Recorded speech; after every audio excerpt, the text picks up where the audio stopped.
All right, well then let's begin. Welcome everyone. I'm Diane Shea. I'm president of the League of Women Voters of the Fredericksburg area. And welcome to this presentation on women's history, focusing on Virginia suffragists and other women of note. We're just delighted that you could all join us today. This presentation is part of our centennial celebration of the 19th Amendment granting women the right to vote. We had many events planned and activities planned for 2020 to observe the centennial year, but of course, most of them were canceled in light of the pandemic. This one, however, was merely postponed from a March luncheon and transformed today into a Zoom meeting. And we're so happy that our speaker was able to arrange his schedule to speak to us. G. Scott Walker is the director of Hallowed Ground Tours, a local historic tour company. He's known to many natives of the Fredericksburg area as the field trip guy. He's been a Fredericksburg resident for over 50 years and worked in a variety of capacities in the Stafford County school system for 30 of those years. He has a bachelor's and master's degree from the University of Virginia. He's a board member, vice president, and immediate past president of Historic Fredericksburg Foundation, past president of the Civil War Roundtable, founding member and past treasurer of the Friends of Chatham Manor, and many, many more volunteer positions related to local history. We welcome you, Scott, and we're looking forward to hearing about some of the perhaps lesser celebrated women in Virginia that the history books may not have covered, but that contributed much to the progress that women benefit from to this day. One housekeeping note to viewers: if you have questions, please go to the chat box icon. On most screens, I think it's at the bottom, but it may be some other location, and type in your questions. We'll get to as many of them as possible at the end of Scott's presentation.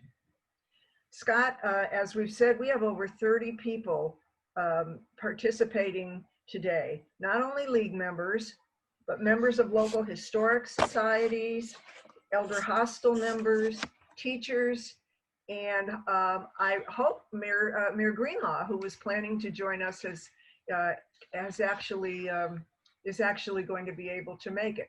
We're all anxious to listen to you, Scott. So please, the microphone is yours. Thank you, Diane, and hello, everyone. Things are sure different from March when we planned this. And first, I want to just briefly say that this presentation really began, well, the strange word might be pillow talk, but it was really recliner talk.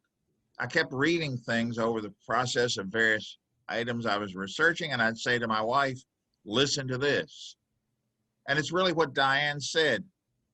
Many times it became obvious to me there were prominent women, particularly in our area, some of whom you may have heard of, but we really didn't recognize them. There's a theme in the history of this area. And I developed that thought into a presentation that I made in April a year ago to the Washington Heritage Museums group. That's what I started with when your leadership approached me about the March meeting, but asked me, could I find information about the suffrage movement locally? Yes, I could. But what's wonderful, you find, if you're researching something, you go down many really rabbit holes, one after the other. And I found stuff that, frankly, we could do 2 or 3 more of these, all right? And we're not, but I'm just saying it's amazing what's out there that, frankly, we don't know. Now, with Debbie's help, I'm now going to switch the screen, and everybody should have a gray screen in front of them. Because essentially, I'm talking about Fredericksburg. And I'll get Debbie to put a thumbs up if that's what's showing. Yeah, all right. A lot of history has occurred here. Well, I mean, history occurs everywhere, but we tell it a certain way. If you cross the so-called Falmouth Bridge, you see the rocks in the river, which represent the geologic falls of the Rappahannock, which prevented ships from going upriver anymore. Well, that also meant that a lot of roads and then eventually the railroad came through Fredericksburg. Each of those items bring things and people to Fredericksburg. And then I just started looking at the feminine items that related to that. Most of us have heard the stories, and what is frankly mostly presented are these guys. I mean, okay, we can go to Monroe's law office site. Of course, it's wonderful to be able to talk about the things that Washington's family was doing here, that Jefferson came here. We do have one prominent local female star, and that would be the mother of Washington. We still have her home. So it's not that we've totally washed it of female entries, but you get to the other thing that people talk about, the Civil War era, and guess what? You talk about guys again, these guys. But even that, if you go to the national park setting on Lafayette Boulevard, the so-called Sunken Road, Marie's Heights area, there's a story about Martha Stevens, a friend of the Confederate soldiers. She purportedly took care of wounded Confederate soldiers, but that stone was put up at the turn of the 20th century. The national park has erected a well on the site of her house, which is shown there in the back with the blocks. But then, of course, here's the other thing when you go down rabbit holes of history. It turns out Martha Stevens' story may not be true. So we suddenly get a woman, we take her back. So then what I decided to do was to try to put this into a narrative and linear form from the beginning of the European settlement to the present. And I will tell you, I can't cover them all. At the end of these presentations, people are coming up to me and say, what about so-and-so, you know, making a list. So you might have your own list that you want to get to me. But the first woman I want to highlight is someone that you may not be aware.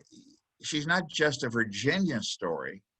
She really is a local story. The Pocahontas epic, story, legend, if that's what it was, actually took place in Stafford County. So that's why I pulled her first into my line. Of course, we don't have another problem with females of historic note. We don't have images of them. An engraving when she was in England. And what surprises me is this image I found of the Pocahontas story. Remember, this is Stafford County. This is from the 1890s. There are no wigwams of type of Indian housing east of the Mississippi. So it's interpreted wrong. Do you know of any mountains in Stafford County? And why I don't understand why Pocahontas is pictured bare-breasted. I don't know what that had to do with the story. But ironically, here's an American history story involving a female of local note, and they kind of have it wrong. See what I'm saying? It's not the true story. Here's someone you may have heard of because now we have a school in Stafford named after Margaret Brent. She was actually in the Maryland settlement across the Potomac River from Stafford. And it turns out in that Catholic colony, she was also trained as a lawyer and was the legal representative of the head of the colony, Lord Baltimore. Margaret Brent ran the legal side of things for the colony of Maryland. She later moved across the river into Stafford County. We only have this image of what might have happened, but I did find one real thing about Margaret Brent, her signature. But we don't have an image of her, okay?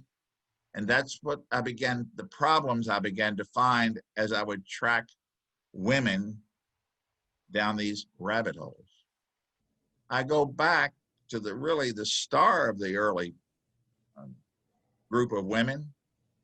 And here's a real problem with Mary Washington. This image may not even be her.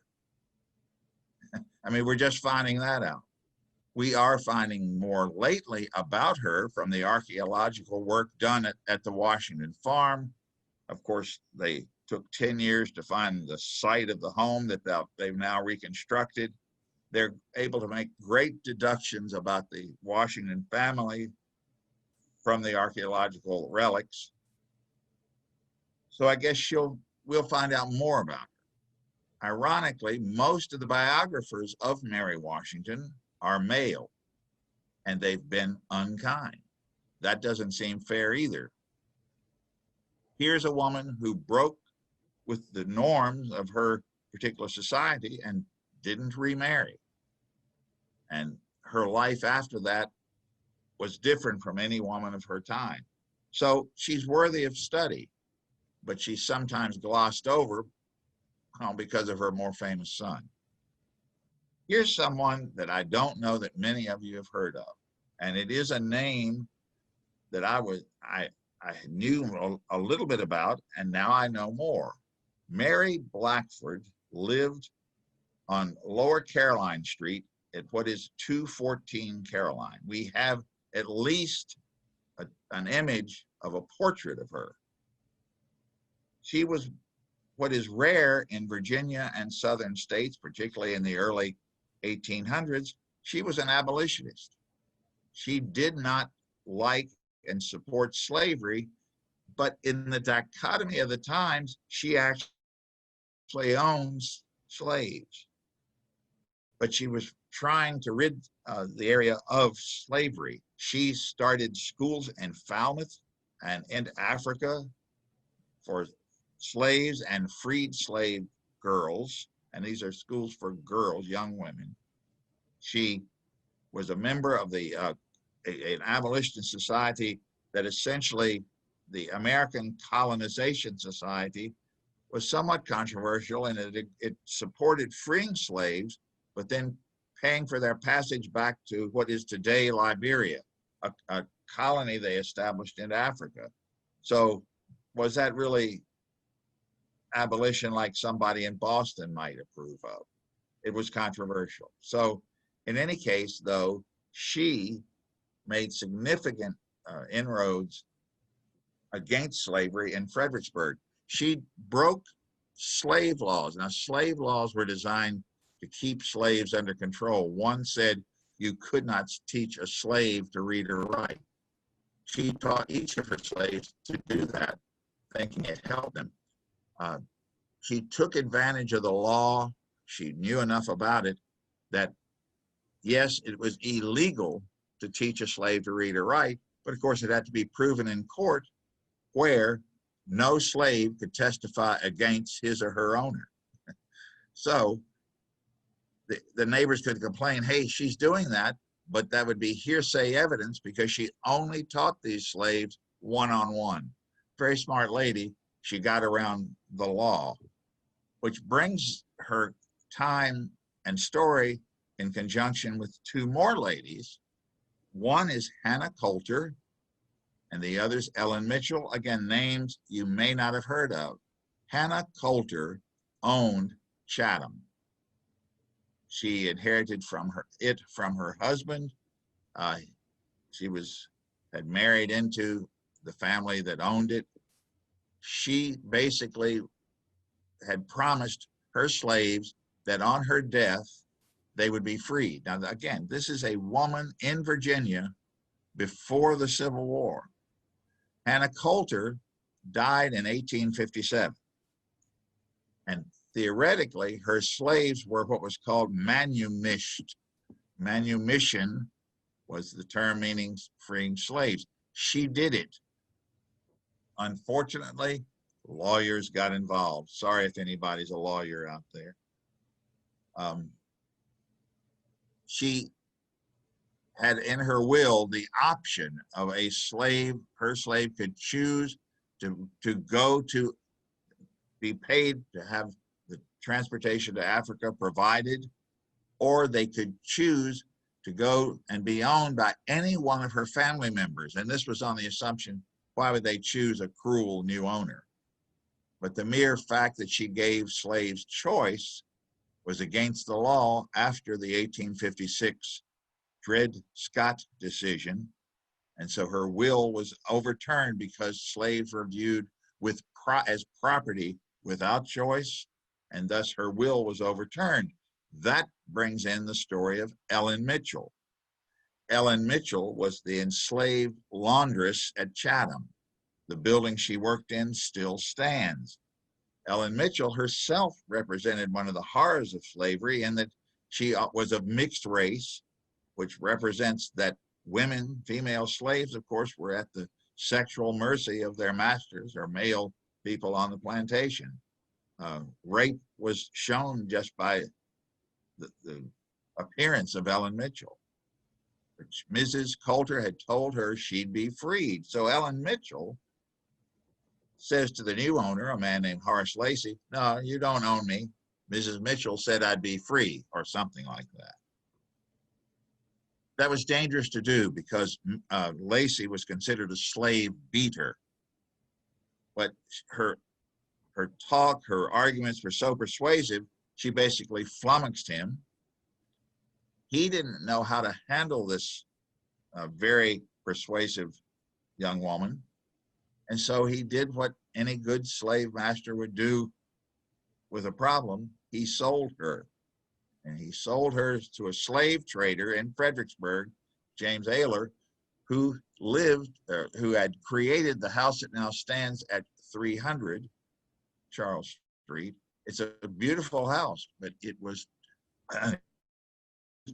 actually a slave pen or slave jail. You wouldn't know it going there today. But the irony is that this house was 3 houses up. If you look in this, the 3rd house down, that's Mary Blackford's house. She was aghast that this man was moving into her residential neighborhood. There were no zoning laws like today. And she worked for 3 years and finally forced him out of the neighborhood. In the meantime, he assumes ownership of Ellen Mitchell, and she is still her pesky, argumentative self.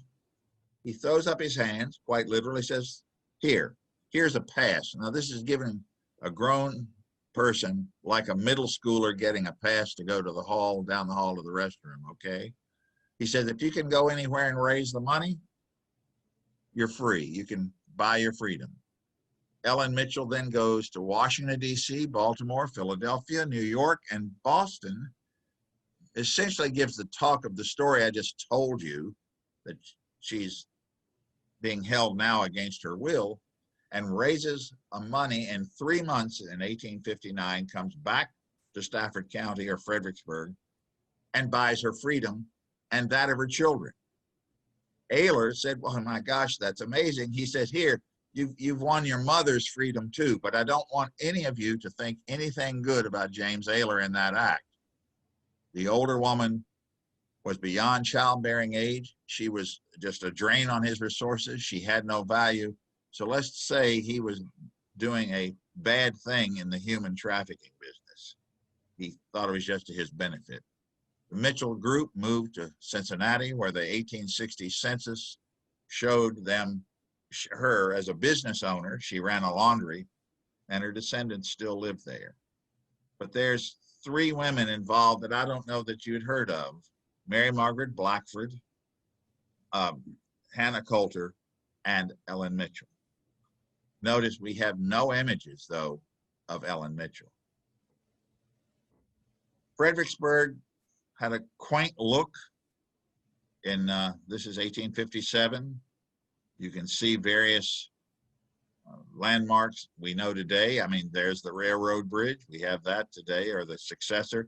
And of course, there to the right of the center is the bridge that they're repairing.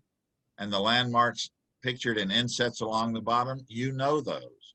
it was like that. But of course, then came the American Civil War, and downtown Fredericksburg looked like this. This is the corner of William and Caroline Streets. So Fredericksburg had its own problem. Men and women had the problems. And how do you get through this? Well, we have another group of women that appear here helping on the scene. Of course, you know, but it becomes part of our local story that I'm trying to make sure we highlight women. You know that Clara Barton was here, though this is a post-war photo. It's still, at least we have an image of her. And by the way, like Margaret Brent, I have Clara Barton's signature. But we have her story, which is, of course, a good one. She goes on to form the American Red Cross, but she was doing the beginning of her work, helping others, in this case, nursing wounded Union soldiers, which leads us to another prominent woman I don't know that many of you know about. 3 diarists that lived in Fredericksburg. These kept a written evidence of what they were undergoing during that bombardment that we saw that leveled the town. Their reactions provide a lot of information to current and 21st century researchers. Jane Beale, you probably have heard of. I don't know that you'd heard of the other 2. If you ever have a chance to look through their diaries or reprints from it, look them up on the internet. You would enjoy what I call Fredericksburg then compared to Fredericksburg now. The other woman that appears at Chatham, actually, is Dr. Mary Edwards Walker. Dr. Walker was only the 2nd woman in this country to gain her medical doctor's degree. Of course, that was something women didn't do. In fact, to Clara Barton's credit, she continued to nurse soldiers because it was common practice for prostitutes arrested in northern cities. They could either go to jail or be a nurse. That was a choice you were given. So women, even those helping these soldiers, had a bad reputation because nursing had a bad reputation. Dr. Walker, very unique during the Civil War. She performed surgeries. She aided wounded soldiers. Pinned to her in this picture is the Medal of Honor. She was, for her work at Chatham and throughout the Civil War, the first and so far the only woman to be awarded the Medal of Honor. The irony is that Congress, in its wisdom, in 1916, took away all non-combat medals of honor, including hers. She refused to give it back. She, basically said, heck with you, and she wore it for the rest of her life, was buried in it. And in 1977, a movement was created to restore it, and the medal was restored.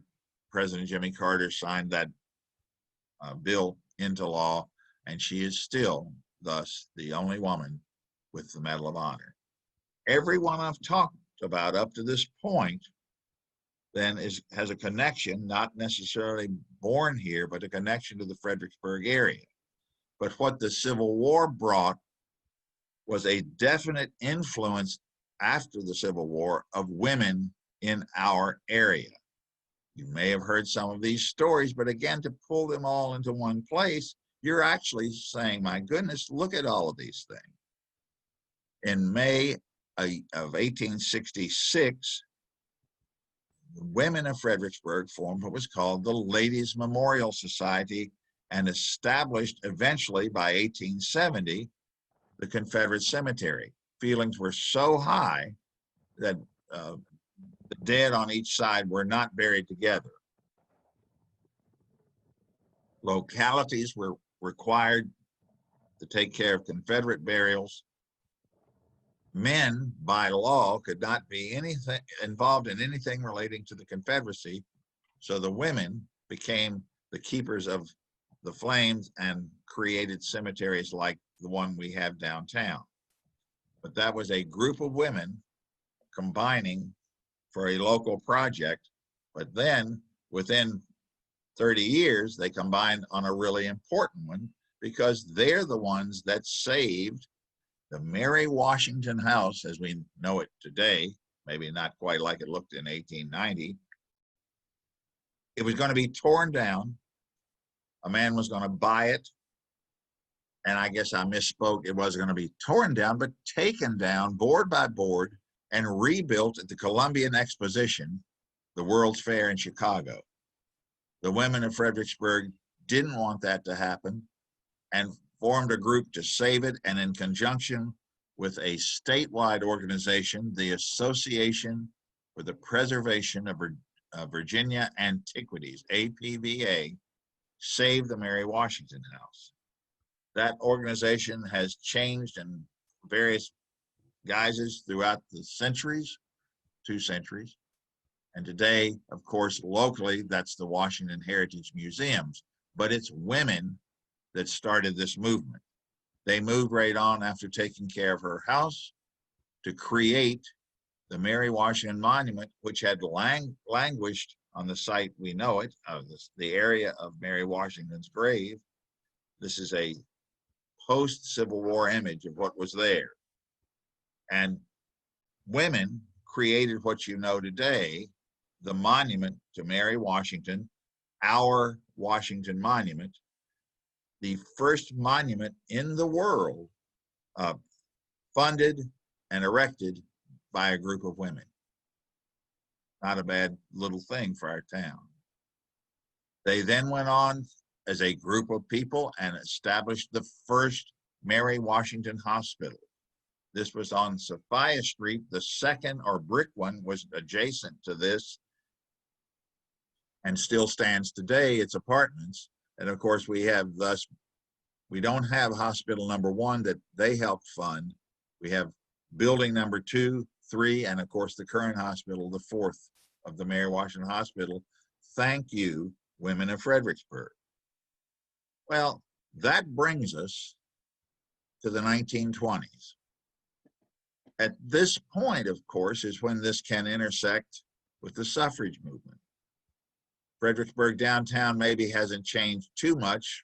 The vehicles have, but we then get into the various things that affected women, as I discovered, here in Fredericksburg. There was a state and local, there were state and local groups supporting suffrage, and that's what led me to discover a few things that I absolutely was astounded at, that when the amendment was proposed, the Virginia General Assembly rejected it and did not approve it, get this, you may know it, until 1952. Apparently, the political setting for women was so negative, there were actually no women in the General Assembly for the period of years here in the middle of the 20th century. But what really got me curious, and what people now freely admit, is the reason the Virginia General Assembly opposed suffrage, but the issue was race. Black women might get the right to vote. And that's what actually politically and socially kept the issue at bay in Virginia. And I never knew that until your group had me investigating. Well, I found, for example, that if you look on the screen, there was a specific oath that women had to sign in order to be able to vote. I never could find one that said male, but you got a specific thing you had to sign. Now, not only were there groups, male groups opposed to suffrage, there were women opposed to suffrage, but the irony and what I liked, once suffrage came, here's a clipping from a Norfolk newspaper. Even the people not for suffrage, the women not for suffrage, said, okay, now we can vote because the amendment passed. Make sure you vote. I always found that interesting. They opposed it, but then once they got it, women ran with it. Suffrages is what I should say, right? Where did Diane go? These women in Richmond were the leaders of the state suffrage movement. Lila Valentine and Adele Clark came to Fredericksburg to do support rallies. Kate Waller Barrett, born in Stafford County, she married an Episcopal priest who actually served as rector at a quiet church, but then was in Atlanta where she got her medical doctor's degree, was an astounding woman in the suffrage movement here in the area.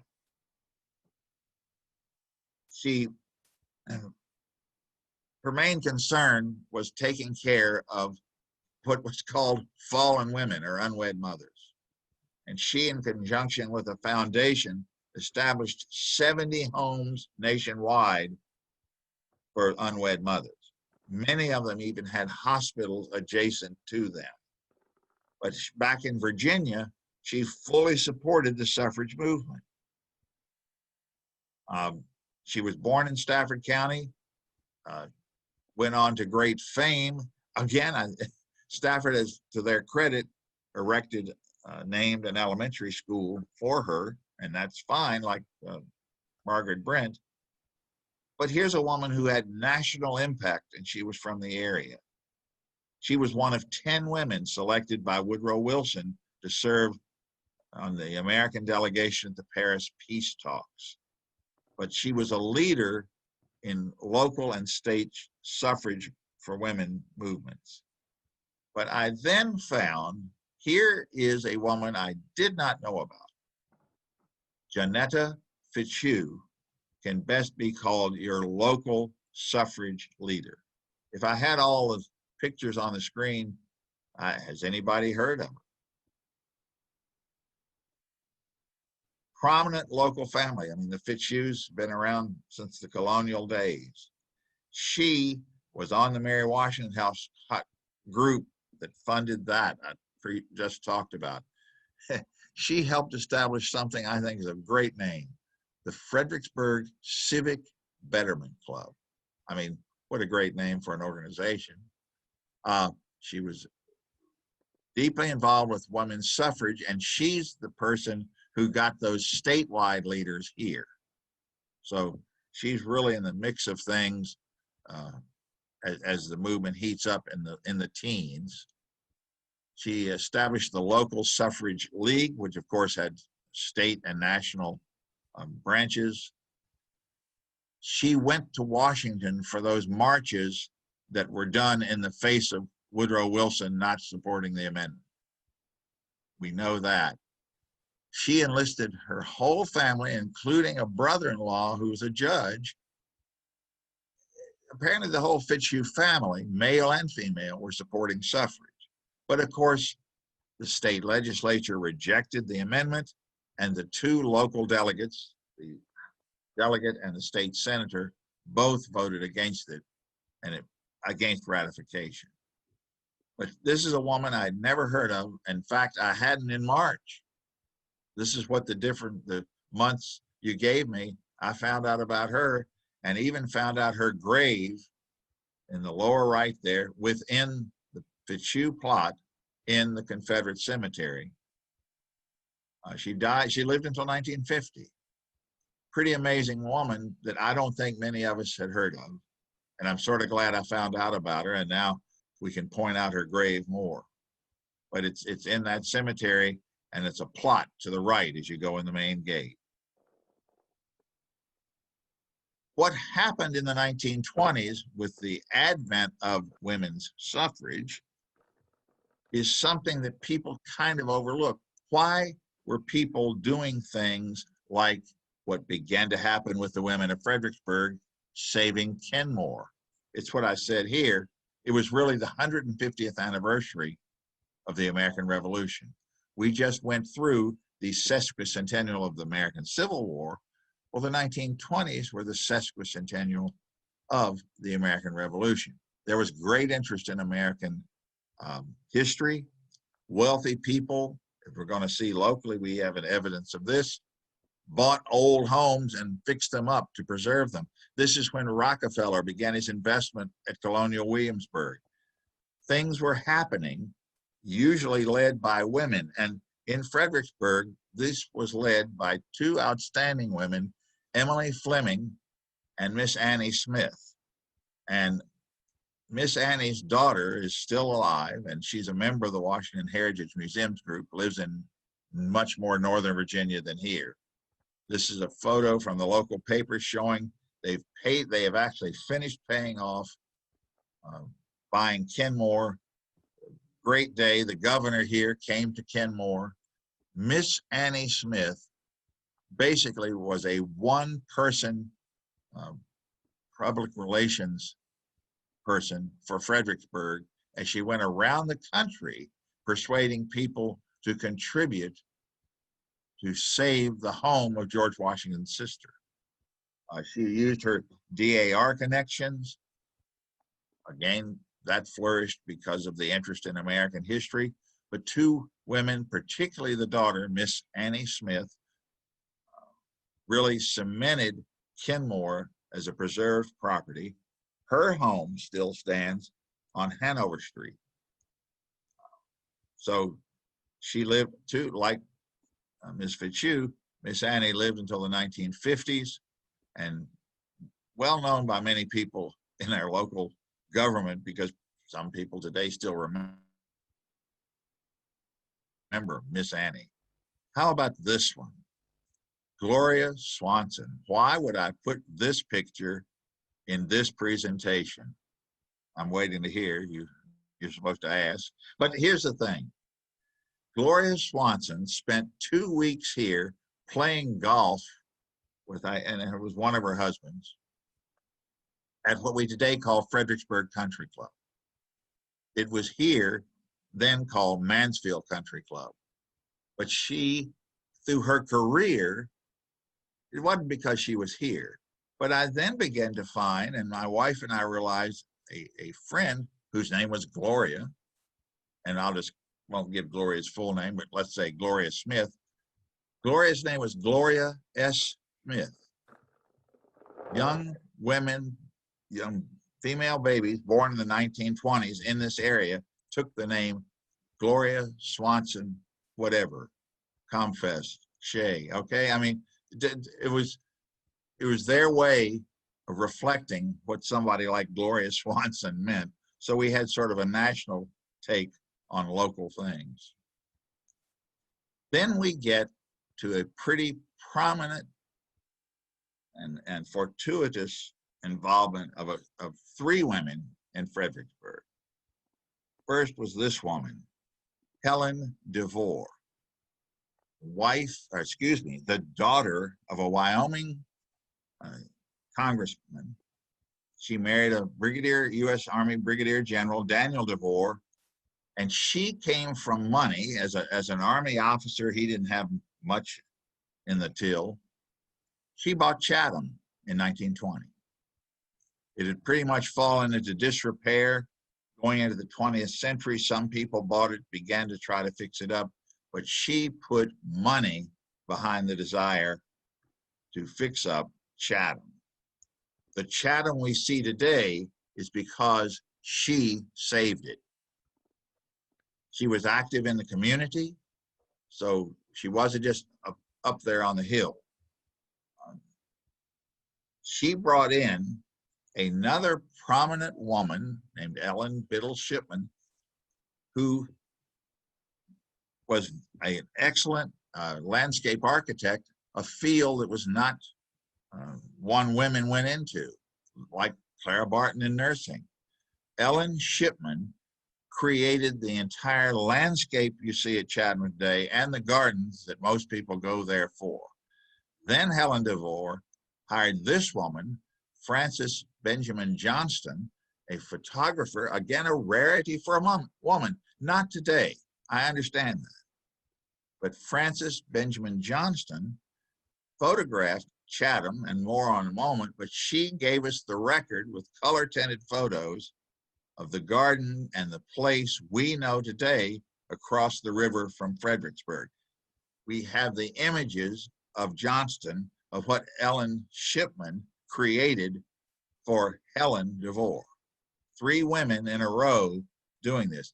And we in Fredericksburg can appreciate Frances Benjamin Johnston because she then made a record of all of the old 18th century buildings in Fredericksburg. Many of these do not stand today, but we can use her photographs to know what 18th century buildings really looked like.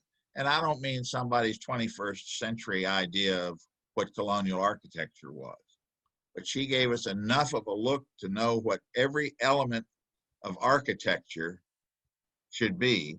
And today we talked briefly about the sunken road at the beginning. Here's what the track that we know looks like today before there was a national park and it was a dirt road.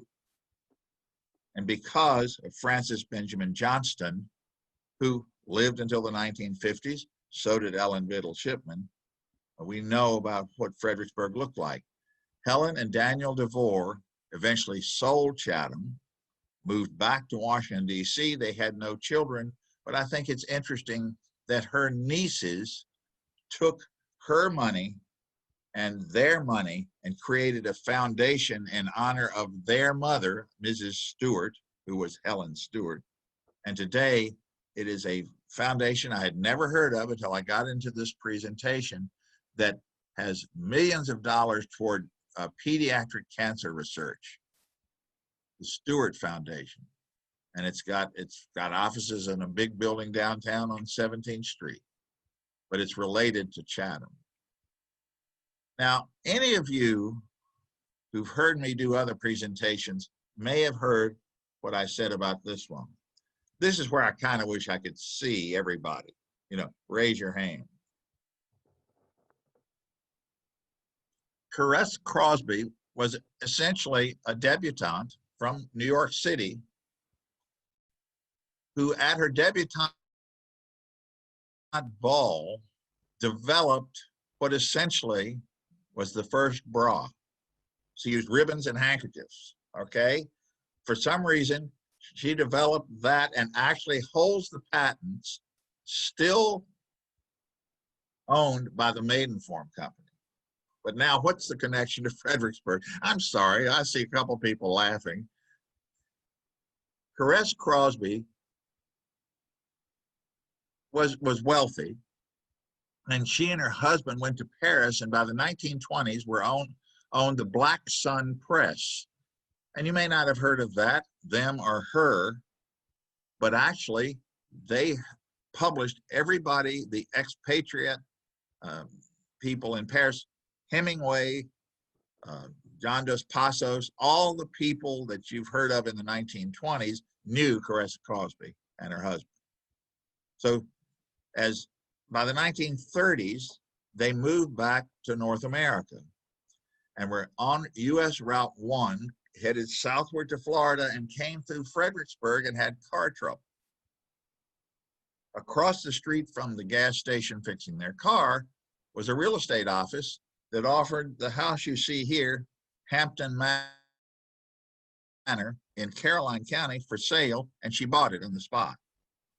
Now, what happened, this is the 30s, and by the mid and late 30s, all the artistes, the artists, the composers, the writers in Europe, because of the growing Nazi presence and the anti-arts element of that government, began to migrate from Europe.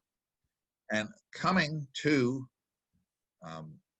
Hampton Manor, because they knew Caress Crosby, she provided a sanctuary for a lot of these guys. There's Salvador Dali, his paramour of the time, Anais Nin, a great crossword puzzle word. You read about her a lot. She was a writer, but this was such a prominent thing based on this traffic stop in Fredericksburg. Life magazine did a spread on it. And of course, Dali, the crazy surrealist, look at the picture of the library in the middle of the library at Hampton Manor. And there's another great story I'll tell you sometime about a piano in a tree. So you got to ask me that another time. Of course, that brings us back to the 30s and 40s when the Pratts bought Chatham. And I keep seemingly going back to Chatham, but of course, her great thing is she, while Mr. Pratt was in New York on Wall Street, would go to Lord and Taylor, whoops, and get the Russian Easter eggs that she is known for. Well, that brings me to the 1940s, and that's when I found this wonderful scrapbook that began to talk about women in local politics. By this point, the suffrage movement for passing the amendment was almost 20 years past. And I had a great resource in Mary Catherine Greenlaw gave me a notebook about the elections in the 1940s that had the first women running. All right. This shows the Freelance Star, and 9 candidates are in the race, but this is the first time women were running for office in Fredericksburg. I also found this in the newspapers. How much does a washing machine cost today? So anyway, moving along, this is the group that's getting together, and in the center, underneath the lamp, is one of the women running, and to the right is the second woman. Again, we're going to see their pictures in just a moment, but there were people that wanted women on Fredericksburg City Council.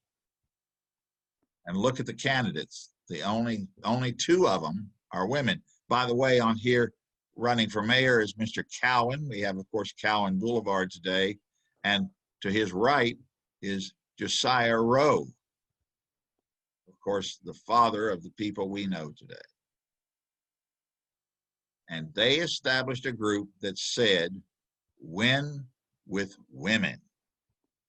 On the left, Gladys Koch, and we knew her, my wife and I, who's on this broadcast somewhere, she was active in Methodist church doings, both locally and at the state level. And Louise Goodwin on the right, they were running for city council. They were the first 2 women. I can't determine if they were the first women to run, but they were certainly the first that had a boost, that had a chance of winning. And actually, of the candidates, Gladys Koch, the one that was on the left, was number 6. She won. Louise Goodwin, who was on the right, was the 7th candidate and didn't win election to city council. But Ms. Koch is the first woman in 1948 to be elected to city council. And it took again until the 1960s for they called it a party, but a progressive party ran other women for city council beginning in 1960. But it started in 1948. But here's the connection. Louise Goodwin went on to become a member of the city school board and its chairman in a very crucial time in the 1950s. But what many of you may not realize is you don't know her necessarily, but you know her daughter, our current mayor, Mary Catherine Greenlaw. I found that to be a very interesting turn of events as we had it all. I then had a great good luck to find a story about voting. And it involved a woman many of you may know, a local woman who used to be an administrator within the city school system, Mrs. Marguerite Bailey. Marguerite's brother was Eldon Bailey, who ran a funeral home. He and his son were on city council. But Marguerite Young told me a fascinating story, and now she's in her 90s and looking back on all this. And I want you to remember the reason Virginia didn't pass the amendment for women is, of course, they were scared about racial voting. Marguerite Young is African-American, and she was teaching in the county I've got outlined in red down there on the North Carolina border. That's Greensville County. The X was where Marguerite was from. It's Accomack County on Virginia and really Maryland's eastern shore. Accomack and below it Northumberland County, Northampton County, they are away from the mainstream. And Marguerite had gone to college and was teaching in Greensville County, and in 1948 told me the story of when she went back home to register to vote in Accomack County. Now, I want each of you to take a moment seriously here and think about when you first registered to vote. I don't want to know when it is, but was it that hard? Well, Marguerite figured she was going to have a problem voting or registering. So she was home from work on a Saturday and went to the Accomack courthouse, but was perceptive enough that there was a store run by two brothers who were white, who had always helped her family. They'd helped her father buy a truck for his farm. In other words, they weren't so racist that they didn't have commerce with black citizens, all right? So Marguerite goes in to the store and essentially says, hi, Mr. Jones. Hi, the other Mr. Jones. It was two brothers. Y'all may not remember me. I'm Marguerite Bailey.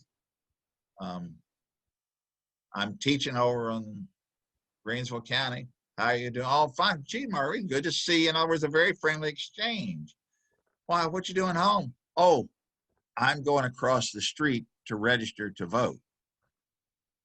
And of course, oh, really? And then she proceeded to shop around the store a bit to get some stuff because she knew what was going to happen. One of the brothers goes across the street to the courthouse and essentially says, hey, Marguerite Young, you know her, she's so-and-so Bailey's son. I guess she was still Bailey at that point. You know, she's a good person. She's a teacher. We got to let her register to vote. In other words, the mix was already in not to stop Marguerite from registering. And by the time she got to the courthouse, it was all fine. Of course, what she had to do was not only pay a poll tax, I think it was $1.50, which was meant to prevent people from voting. She then had to interpret a section of the U.S. Constitution. She had to write a paragraph, and Marguerite, telling this story, points out that she could write a better paragraph than anybody else in that courthouse, And then they put, they essentially had her stand on one foot, hold it here, and anything to try to prevent her from registering. But Marguerite did register to vote. And that was 1948. And she voted that year. And the next year, she got all of her family registered. And they've been active politically ever since. But I bet there's no one else on this Zoom that had that much trouble registering. It's a great story.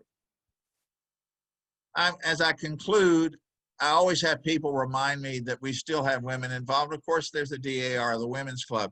At Historic Fredericksburg, we're very familiar with the efforts of Lillian Reed back in the 1950s to help preserve homes and buildings in Fredericksburg. The library folks want to make sure I always mention, and again, this list can go on, Donna Cody, who was the director of the regional library from its inception in 1970 until her retirement 3 years ago. Gladys Todd is known as the mother of the local Fredericksburg civil rights movement. And of course, women, I just made a list. I mean, the Fredericksburg Area Museum is run by women. The National Park Service is run by a woman. The Washington Heritage Museums, the Chamber of Commerce, we've got mayor, city council, other board members.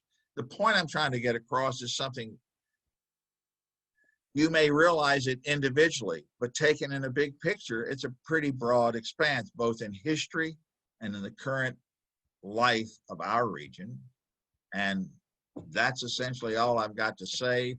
All of these people that I'm about to show help me with images or thoughts. But of course, I also want to acknowledge my best partner in writing this, who always said, what about? And that would be Swimbo, she who must be obeyed. I think Kathy's on here somewhere. Are there any questions? Or what do we do next? I take this off, right, Diane or Debbie? Yeah, stop sharing. Oh, me. That's See, okay. there you go.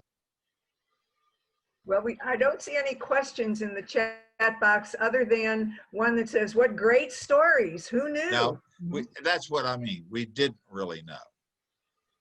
We had, you may have many of these stories individually. I see Barbara Willis there. She knew them.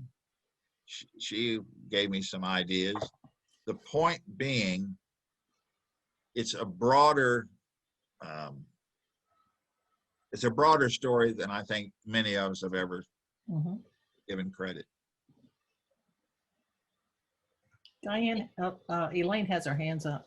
Yeah, thanks. This is Elaine. Scott, thank you so much. That was just Very well. quite amazing. I wonder, is this unique to Fredericksburg? Or if I went to some other city in some other state, would we have the same stories? Was there something that made Fredericksburg a magnet for these amazing women? Right off, I'll say I don't know. But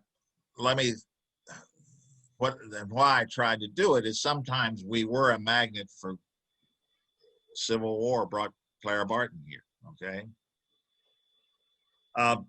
Most Southern communities had a Women's Memorial Association. But there's something about, must be our water. I mean, beginning after the Civil War, that list of groups. I mean, I don't know that is the case everywhere.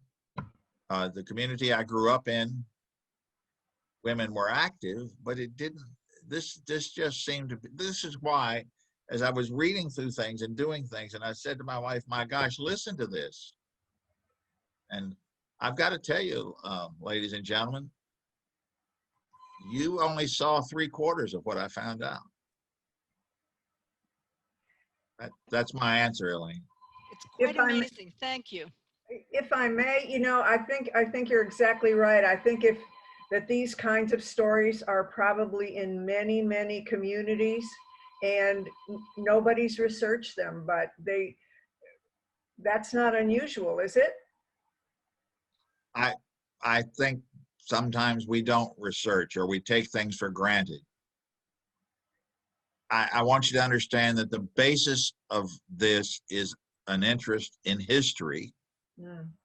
And those are what I jokingly call the rabbit holes. You go down all these different pathways, and we had all of these. Right.